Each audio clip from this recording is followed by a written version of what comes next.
Today, we're diving into one of the most intriguing stories unfolding behind the scenes of the Washington Commanders.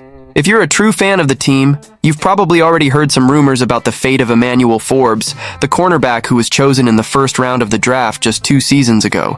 And look, his situation is getting more complicated by the day, but hold on until the end of this video, because we're going to break down what might happen to Forbes and what it means for the franchise's future. And don't forget, our last news item today is an exclusive analysis. Now, to start, let me tell you, Forbes arrived at the Commanders with huge expectations on his shoulders. The guy came from Mississippi State with an impressive resume. Everyone talked about his speed, agility, and impressive ball skills. He was, without a doubt, one of the top prospects at his position. And let's be honest, our team really needed a strong cornerback at that time. Everyone thought Forbes would be the solution to the defense's problems, but unfortunately, things don't always turn out as we expect, right?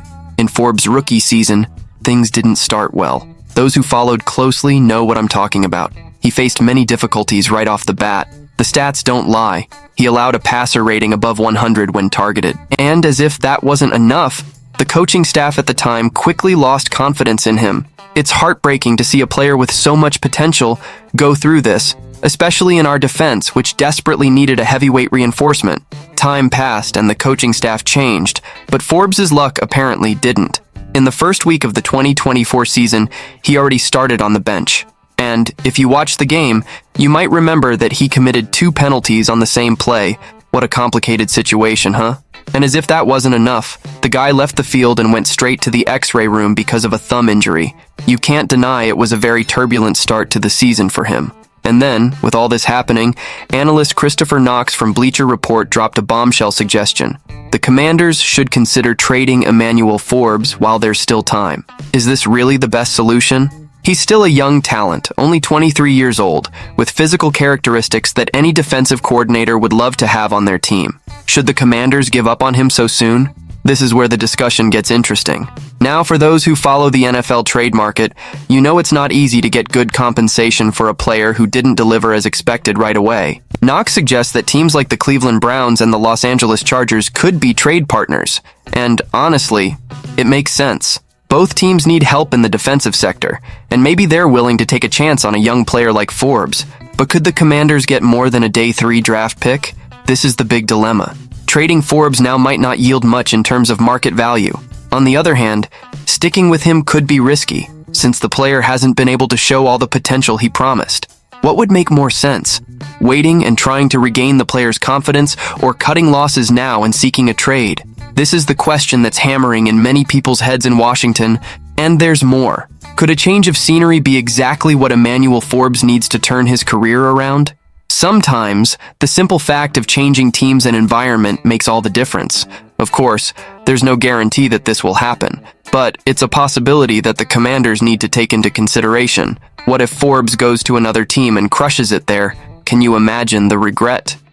Now, I bring you an analysis that will touch the heart of every fan of this team, especially those keeping an eye on our new prospect, Jayden Daniels. You've heard a lot about him after all. He was our 2nd overall pick in the 2024 draft. And we know this pick comes with high expectations, right? But hold on, because his game in Week 1 got people talking. CBS Sports even graded his debut, and the score might surprise you. Was he everything we expected? So, let's dive deeper into what happened. While you're at it, leave a like, subscribe to the channel, and hit the bell, because we're going to follow this journey closely together. Now, without further ado, let's talk about Daniels' debut. Everyone had their eyes on him.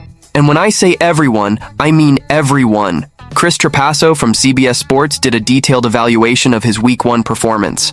And what do you think? He gave him a C grade. Yes, a C. That grade nobody likes to receive. But wait, that doesn't mean he played poorly. Trapasso explained that the game plan was quite conservative, which makes sense given it was his first NFL game. That's a lot of pressure, isn't it? It's like he was walking on eggshells testing the waters. And we know the beginning is never easy. And why this conservative plan? Well, it seems that offensive coordinator Cliff Kingsbury is still adjusting to having a quarterback like Daniels at the helm. And we're not talking about just any QB.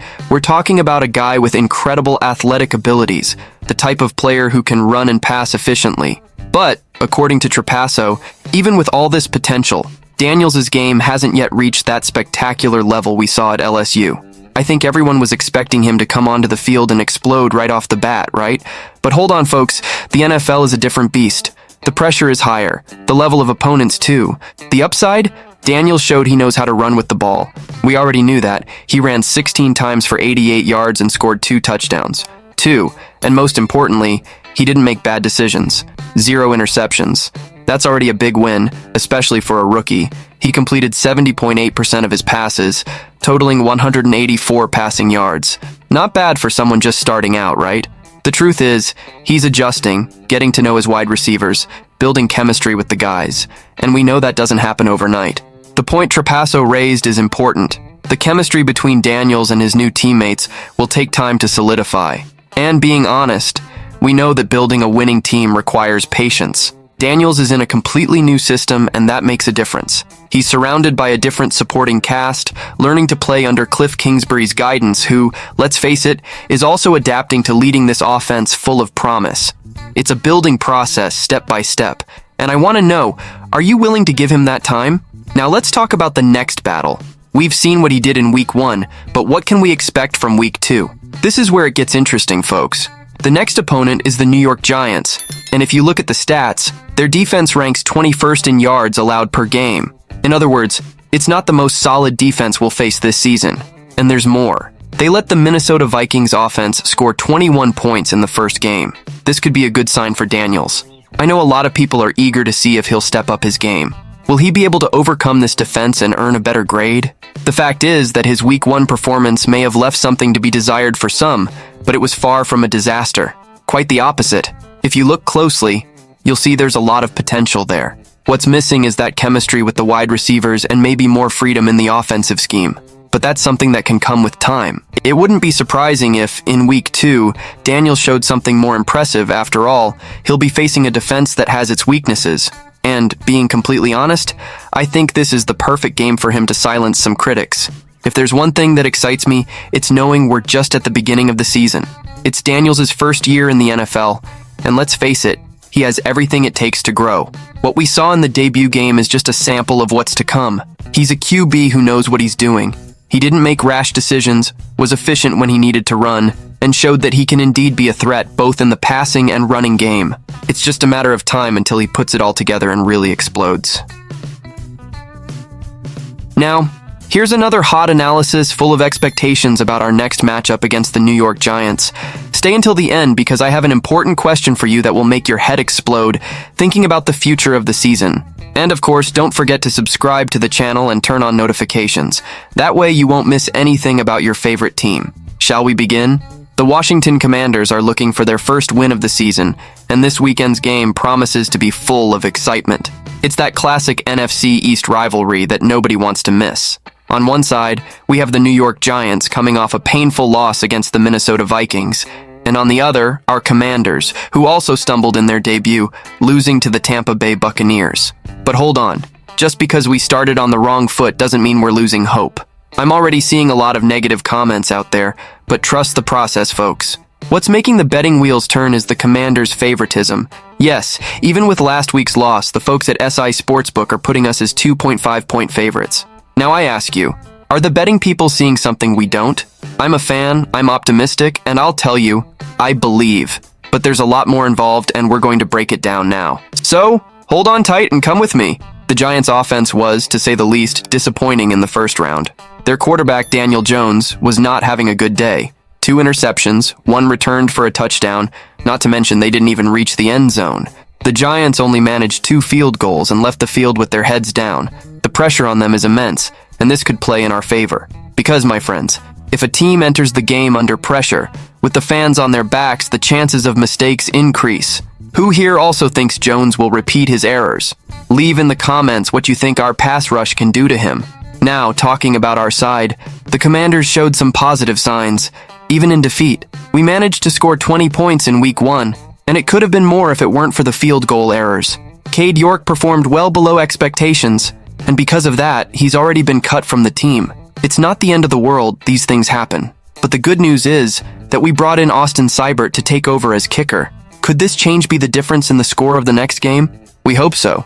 Because in games like this, every point counts, and every kick can be the difference between victory and defeat. And if there's one thing we need to come out with a win this Sunday, it's maintaining our offensive rhythm. We can't relax for a moment. If we can impose our pace from the start and maintain clock control, the victory is ours, folks. The important thing here is not to give the Giants a chance to breathe. Our quarterback has the mission of leading the offense efficiently, and if the offensive line does its job, I'm confident we'll see some explosive plays. By the way, who here is excited to see more of our running game? I've got my eye on that because it's going to be crucial. Now, let's talk about the defensive system. This game will be a real test for our defense, especially the pass rush.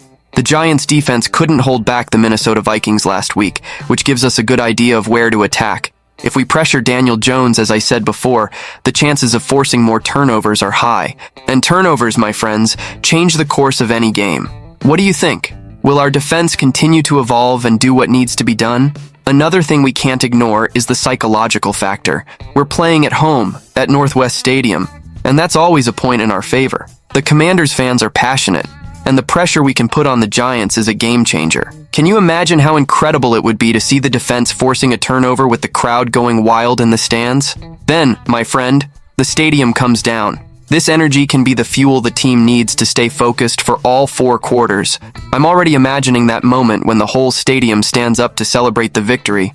Well, folks, what we can expect from this duel between Commanders and Giants is a true test of endurance and strategy.